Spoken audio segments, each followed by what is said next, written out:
মানুষের পাশাপাশি আপনার দোকানে নাকি জিনরাও মিষ্টি নিতে আসে, এটা কি সত্যি? হ্যাঁ ভাইজান, এটা সত্যি কথা।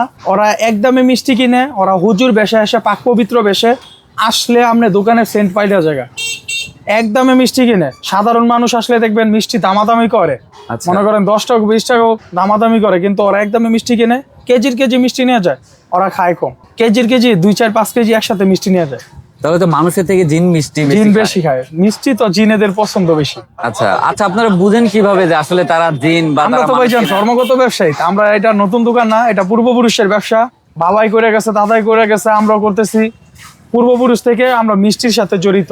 এর জন্য ভাইজান আমরা এই ধরনের কিছু হইলে, আপনি দেখবেন মসজিদে গেলে একটা পাক পবিত্র যে সেন্ট, অন্যরকম একটা ফ্লেভার। আপনি এরকমই মনে করেন ওরা আসলে দোকানে অন্যরকম একটা পাক পবিত্র, কিন্তু হ্যাঁ শরীর পাক পবিত্র থাকতে হবে। আমাদের দোকানে গোসল ছাড়া দোকান নিষেধ। ও আচ্ছা আচ্ছা, মানে আপনারাও পবিত্রতা হ্যাঁ, রক্ষা করেন। পবিত্রতা বজায় রাখি।